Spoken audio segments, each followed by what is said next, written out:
Hello. Yes, good afternoon, everybody. I hope you're having a good afternoon. Today is 27th of May. So basically today we want to look at just a simple scalping strategy. We want to look at the best ways you can make money by very small moves in the market. So what you have to understand is the word scalping itself, and also whatever I'm going to tell you how to be profitable, the strategy I'm going to teach you today. So several ways of trading. There are those people who, when they enter trade, they let that trade run for the whole day, and then there are also those who, when they enter trades, they let those trades run for the entire month, maybe for some years or maybe some several days. And also there are people who, when they enter trades, they exit that trades after some few seconds. So we are measuring on those that enter trades and then exit after some few seconds or some few minutes. They are known as scalpers. That if you belong to that group of traders where if they enter trades, their trades run for the whole day, then or they run for some few hours within the day, then they are closed at the day. Those are known as day traders.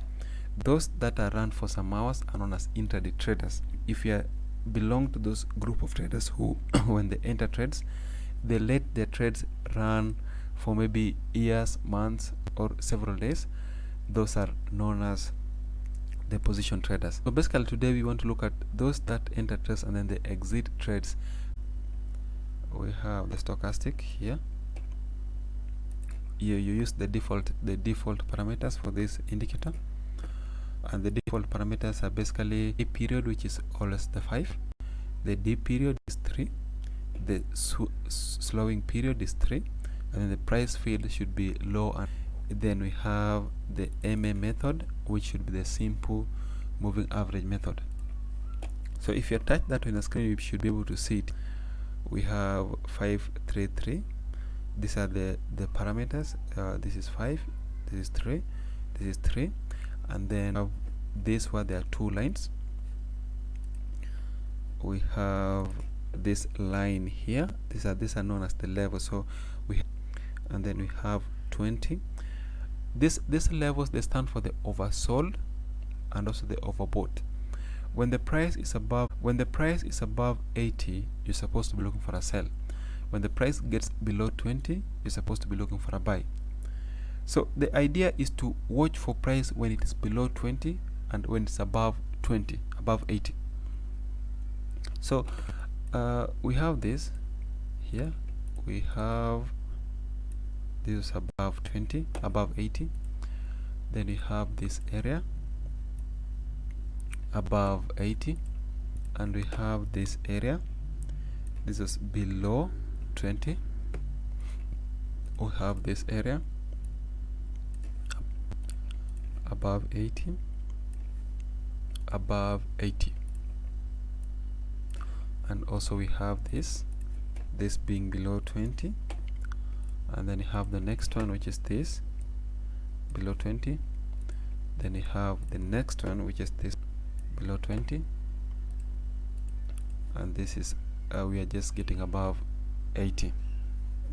So how we use this: if the price gets above 80, that's the signal that you're supposed to start looking for a sell. That means that whatever you're trading, if it is Euro USD, if it is GB, whatever symbol you're trading is overbought, and when the price gets below 20, then whatever you're trading is oversold.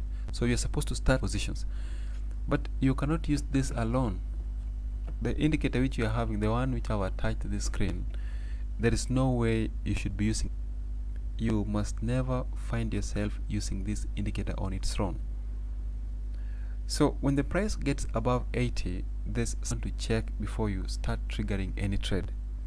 So when the price is above 80, like the first case here, when the price is above here, the first thing you want to do is you want to check if this is a peak.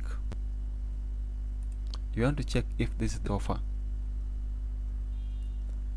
Like you can see from the past, we had an active uptrend and this slight pullback.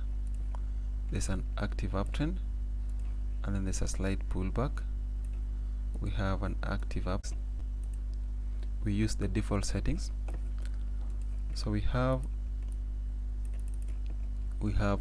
while the stochastic was above 80, we had was also above its overbought area, which is 70. So while this was happening, while we had a sell being overbought based on the stochastic, we also had the same thing happening based on the RSI. Then we had a peak here that can sell immediately. So if you pick this sell on the 5 minutes chart, you don't remain for a long time. Assuming you pick a sell after this red candle, when maybe you take a sell from that point, exit that sell when either the stochastic or the RSI to its oversold level. That is when it gets below 80, below 20 here, and when when the RSI gets below here, you're supposed to exit the trade which you took previous. So if you take as trades, this and this are not very successful. So to weed out, to avoid doing this, to avoid instances when you enter trades but it does not go your way correctly, you can add another indicator, maybe a moving average, to still filter further. This is a 52 simple moving average, and then there says when the price actually got to its on the stochastic, but we cannot find a similar thing for the stochastic. So this could be a sign that we are still somehow upwards. The best is the RSI and the stochastic gets below their overbought areas at the same time, or oversold areas at the same time. So if the price is upwards, that is if the price above the moving average, wait for the RSI and the stochastic to get to the oversold areas, then you pick a buy position. So that here, from this point, from this instance here up to this point, only the stochastic was waiting to its oversold. RSI maintained its position. So let's see, we want to get maybe a good example if there is any. Okay, there may be very few, but you find the correct ones, you are better.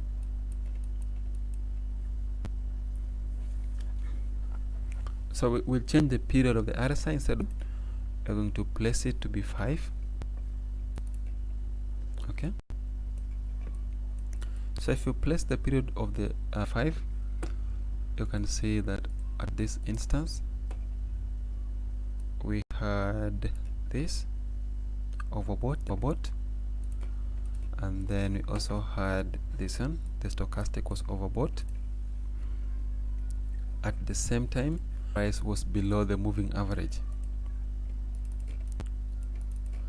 So this is the correct instance that you want to pick a trade from. Two are showing you the same thing. That's if both of them are on their overbought places and the moving average is below its price, then that confirms that we are indeed heading to the lower side. So if you enter that trade, enter it only up to the time when either the stochastic or the RSI gets oversold area. So that means we could have entered here, somewhere around here, this red line, and exited here. And the reason we are exiting is because the stochastic has gone below 20, the RSI almost the same thing, both of them are below 20. So that means from that trade we had around 11 pips.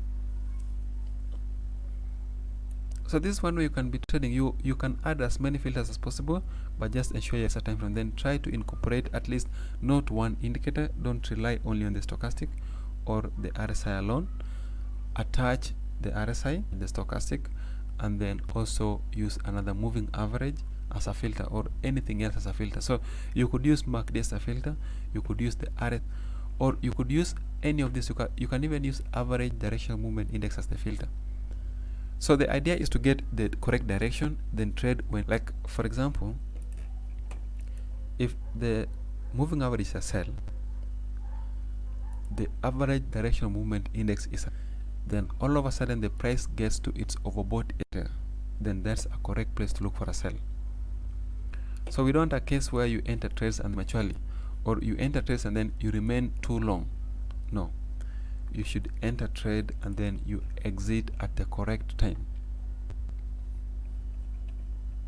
I hope that should make some sense.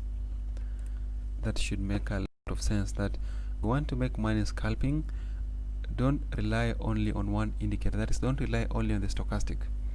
Try and combine. Then when these two shows you the same thing, you enter the trade. So even to make it much better, add another filter, which is this one, the moving this simple moving average. Attach it. When it's showing you a sell and the stochastic and the RS are showing you the same thing, you're supposed to trade it. You start that trade without reasoning or thinking much about whatever will happen.